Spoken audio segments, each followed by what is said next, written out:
علماء کہتے ہیں کسی سے تنہائیوں میں گناہ ہوا ہو بالفرض، اللہ نہ کرے، اور اس نے توبہ کر لی، پھر لوگوں کو پتہ چل گیا، لوگ تانے دے رہے بے تو ویسا تھا، ان تانوں کی پرواہ بولو مت، بولے نہ تمہارا جرم کیا اور نہ ہمیں تم سے معافی مانگنے کی ضرورت، جس سے کیا ہے وہ جانتا ہے. لوگوں کو لفٹ کرایا کرو زیادہ، کیونکہ لوگ اس چیز کو مسلط کر لیتے ہیں.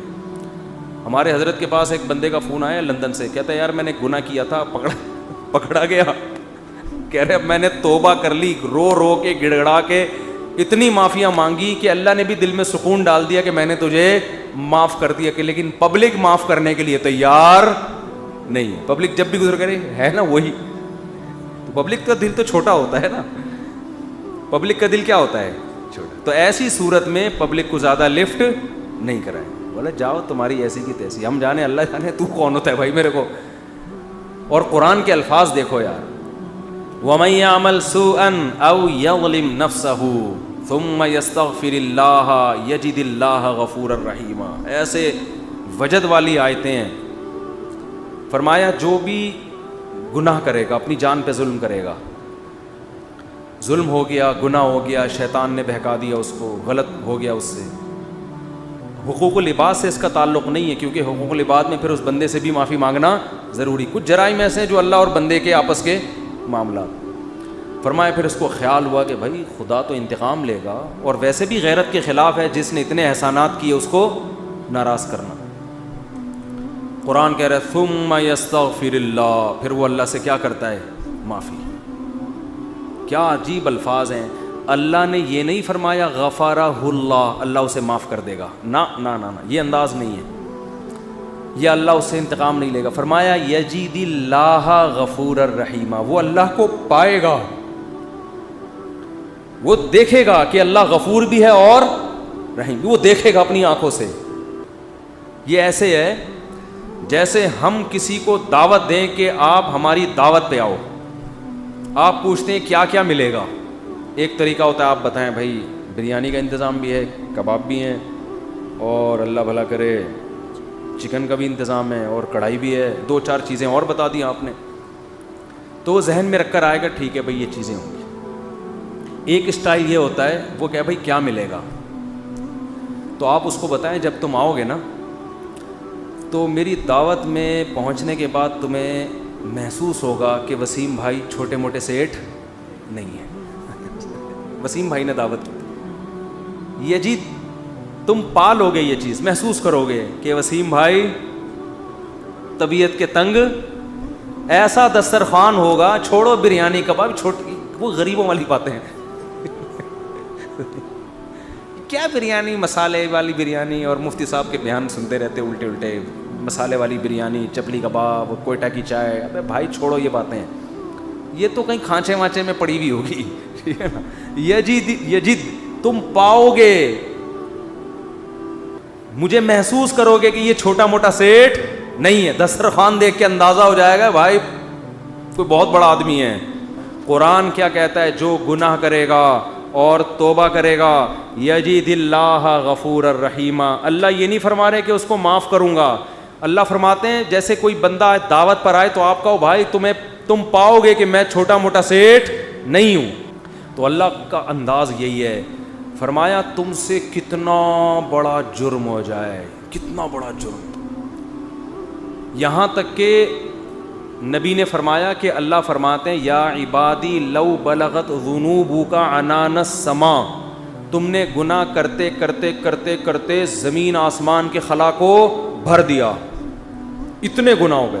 ثم استغفرونی، پھر ایک دن تمہیں خیال آیا یار یہ غلط ہوا ہے، یہ نہیں ہونا چاہیے تھا، رب کو منانا چاہیے، بالآخر اس کا انجام برا ہے، گناہ کی سزا ملتی ہے. تو آپ نے ہاتھ اٹھا کے اللہ سے معافی، کسی اور کے در پہ نہیں گئے، کسی کی پرواہ بھی نہ کرو کون کیا کہہ رہا ہے، اللہ سے معافی مانگی. تو حدیث کے الفاظ کیا ہیں؟ قرآن کے الفاظ بھی عجیب ہے جو میں نے بتائے. قرآن کے الفاظ کے اللہ فرماتے ہیں معاف کرنا تو یہ تو ہلکی بات ہے نا، معاف کروں گا تو مطلب یہ کہ یہ بریانی ملے گی، کوفتے ملیں گے، سالن، یہ تو ہم نے بتا دیا نا. اللہ فرماتے ہیں توبہ کر کے دیکھ تو اللہ کو غفور اور رحیم پائے. غافر نہیں، راحم نہیں، غفور مبالغہ ہے. تو اللہ کو محسوس کرے گا کہ تیرا رب چھوٹا موٹا معاف کرنے والا نہیں ہے. رحیم کا مطلب بہت رحم کرنے والا ہے. اور اللہ یہ تجھے دکھائے گا. دکھائے گا کا مطلب کیا ہے؟ تیرے دل میں سکون پیدا ہو جائے گا کہ میرے رب نے مجھے معاف کر دیا. یہ توبہ کا پہلا انعام ملتا ہے دنیا میں.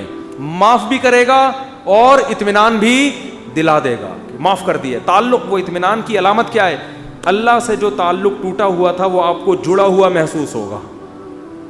گناہ کی وجہ سے جو دل میں کالک آ گئی تھی وہ کالک آپ کو ختم ہوتی ہوئی نظر آئے گی. یہاں تک علماء کہتے ہیں کہ بعض لوگ گناہ کر کے ایسی توبہ کرتے ہیں کہ گناہ سے پہلے جو اللہ کا ان سے تعلق تھا نا، گناہ کے بعد جب توبہ کی تو اس سے زیادہ اچھا تعلق پیدا ہو جاتا ہے ان کا،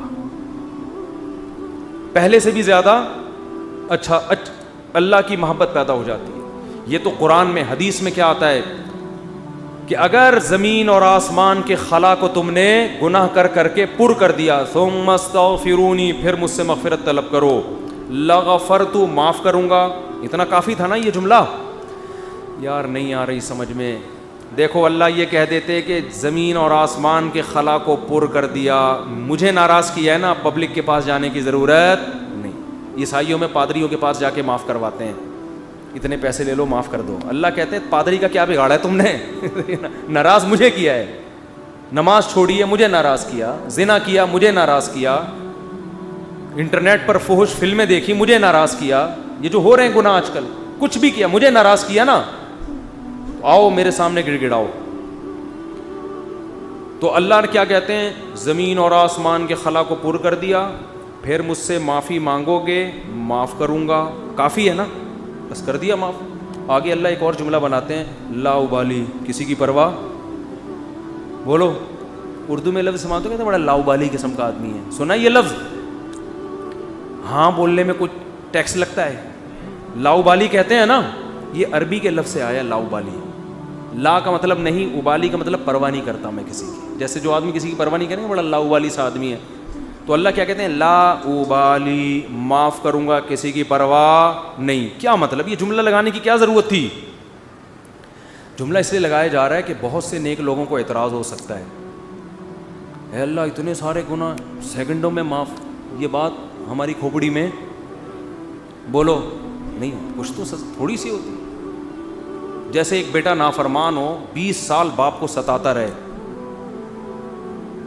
اب باپ کو زندگی بھر ستایا اس کو. باپ نے کہا ایسی کی تیسی ہے، ابھی دیکھتا ہوں میں جائیداد سے آپ کر دوں گا، میں یہ کر دوں گا. باپ بوڑھا ہو گیا، مرنے لگا ہے بھائی، اب جائیداد کی تقسیم کا وقت آ رہا ہے، اور اب یہ گیا، اس کو پتہ ہے کہ اب تو سارا معاملہ خراب، زندگی بھر ستاتا رہا. آخر میں آ کے ابا سے کہتے ہیں ابا I am very very sorry. ابا کہتے ہیں چل جا معاف کیا. دوسرے بیٹوں کو آئے گا نا غصہ، ہے بھائی ابا یہ کیا، یہ تو آپ کے رحم دل ہونے سے ناجائز فائدہ اٹھا رہا ہے بھائی، ابھی آپ کے جانے کا وقت ہے اور یہ آگے سوری کر کے چلا گیا. تو ابا اگر ابا ہوں گے تو آپ دوسرے بچوں کو کیا بولیں گے؟ باپ تم ہو یا میں ہوں؟ کیا خیال ہے؟ باپ تم ہو یا ٹھیک ہے تمہارا مشورہ ہے میں نے سوچ لیا. باپ بہرحال کون ہے؟ میں، میری مرضی، میری جائیداد ہے، میری میراث ہے، میں کسی کو بھی نہ دوں، میں صدقہ کر دوں، جاؤ. لیکن انسان کا اتنا ظرف ہوتا نہیں ہے. اب اللہ پر تو موت واقع نہیں ہوگی، لیکن انسان پر تو موت واقع ہوتی ہے، اور موت کے بعد رحمت کے چانسز ختم، توبہ کے دروازے بند. ساری زندگی گناہ کرتا کرتا اب موت سے پہلے اللہ سے کیا کہہ دیتا ہے؟ آئی ایم سوری، معاف کر دے. تو اللہ کہتے ہیں کہ میں معاف کر کے، آگے پہلے ہی بتا دیا کہ کسی کو اعتراض کرنے کا حق اللہ کو پتہ ہے. بہت سارے لوگ آئیں گے، یا اللہ یہ کیا ہے بھائی، یہ کیا اتنے سارے گناہ ہو رہے ہیں اور اس نے معافی اور 1 سیکنڈ میں معاف، یہ تو تیری حکمت کے خلاف ہے، یہ تو مصلحت کے خلاف ہے، یہ تو یوں ہے، یہ تو ناانصافی ہے. اللہ کہتے ہیں بولنے دو، مجھے پرواہ، بولو نا نہیں ہے. تم نے تھوڑی جہنم بنائی ہے، میں نے بنائی ہے. نافرمانی اس نے میری کی، معاف کرنے کی طاقت مجھے ہے، تو میں جس کو چاہوں معاف کروں. تمہیں کیا تکلیف ہو رہی ہے؟ تم اپنی بات کرو مجھ سے کہ تمہیں کسی جرم کے بغیر میں سزا تھوڑی دے رہا ہوں. یہ جو الفاظ ہیں نا لا ابالی، یہ بڑے زبردست الفاظ ہیں. مجھے اس پر اکثر ایک چٹکلا یاد آتا ہے, وہ میں ہر بیان میں جب بھی اس حدیث کی تفسیر کرتا ہوں وہ سناتا ہوں کہ اس کی مثال کیسے ہے. اس کی مثال ایسے ہے, یہ جن لوگ پہلے سے بیان سن رہے ہیں انہیں یہ واقعہ سنا ہوا ہے, نئے نئے لوگ بھی آ جاتے ہیں نا. پرانے والے اصل میں اعتراض کرتے ہیں, یار وہ گھسے پٹے قصے بار بار سنا کے نا تھک گئے ہم. تو بھائی آپ کے لیے گھسے پٹے, نئے نئے لوگوں کے لیے کوئی مارکیٹ میں نیا آئے گا تو بتائیں گے ہم, اب آ ہی نہیں رہا. تو وہ ایک اونٹ, ایک بیل اور ایک دمبا, یہ بس واقعہ سنا کے بیان ختم کرتا ہوں, کچھ چند سوالات کے جواب دینے. اونٹ, بیل اور دمبا یہ کہیں جنگل میں سفر کے لیے نکلے, کھانا ختم, ایک گٹھری نظر آئی گھاس کی. اب تینوں میں پھڈا ہو گیا. اونٹ کہہ رہا ہے میں کھاؤں گا, بیل کہہ رہا ہے میں کھاؤں گا, دمبا کہہ رہا ہے میں کھاؤں گا. اونٹ نے کہا دیکھو میں تمہارا بزرگ ہوں, ہم تینوں ایک معیار بنا لیتے ہیں, جو اس معیار پہ پورا اترے گا وہ کھانا وہ کھائے گا. یہ پیشکش کس نے کی؟ اونٹ نے. اس نے کہا میں قبیلے کا بڑا ہوں, دیکھو تو اب میں جو سجیشن دوں گا اس پر عمل کرو. تو ہم تینوں میں سے جو اپنا سب سے پرانا ہونا ثابت کر دے گا کہ جو دنیا میں سب سے پہلے آیا ہے وہ اس گٹھری کا مستحق ہے. اونٹ کا خیال تھا میں ہی ہوں, بزرگ ہے. لوگوں نے کہا چلو جی بزرگوں کا احترام اسلام میں ٹھیک ہے واجب ہے. دمبے نے کہا ٹھیک ہے بھائی میں اپنا ثابت کرتا ہوں میں بہت پرانا ہوں. انہوں نے کہا کتنا پرانا؟ انہوں نے کہا دیکھو ابراہیم علیہ السلام نے بچہ ذبح کیا, نہیں ہوا تو دمبا آ گیا. یہ روایت صحیح نہیں ہے لیکن چلو فرض کر لیتے ہیں دمبا آ گیا. اس کا مطلب میں 4000 سال سے ہوں, ابراہیم علیہ السلام کے دور میں بھی میں تھا. اونٹ چکرا گیا, اس نے بولا یہ تو پہلی گیند پہ ہی آؤٹ ہو رہا ہوں میں. تو بیل نے بولا کہ آدم علیہ السلام جب زمین پہ آئے تھے زمینداری کے لیے ٹریکٹر ایجاد نہیں ہوئے تھے, تو کچھ تو اگایا ہوگا نا. تو کھیتی باڑی کس سے کی تھی انہوں نے؟ بیل سے. اس کا مطلب میں کب سے ہوں. دمبا تو آؤٹ ہو گیا نا. اونٹ پریشان کہ کمبخت اس سے پہلے تو تاریخ لکھی نہیں گئی ہے, اس سے پہلے تو تاریخ لکھی اور سجیشن بھی میری تھی. اونٹ ٹینشن میں آیا, اس نے کیا کیا وہ گھاس کی گٹھری اٹھا کے اپنے کوہان پہ رکھی. تو دمبے نے بولا بھائی میں تو بہت پرانا ہوں. اس نے بولا مانتا ہوں, میں نے کب کہا آپ بہت پرانے ہیں, میں آپ کے بعد آیا ہوں. بیل نے کہا میں تو اس سے بھی پرانا ہوں. اس نے کہا میں نے بولا کہ آپ پرانے نہیں ہیں, تو بھائی یہ پھر ہمیں دو. اس نے کہا دم میں تو لے لو. اس نے کہا ہمت ہے تو اٹھا لو. اونٹ کے خوان سے کون اٹھائے گا؟ چلو دفعہ یہاں سے, تمہاری ایسی کی تیسی. سجیشن بھی خود ہی دی, بولا جس میں دم ہے لے لے بھائی. چلو اس کو کہتے ہیں لاؤبالی. نہیں آئی بات سمجھ میں؟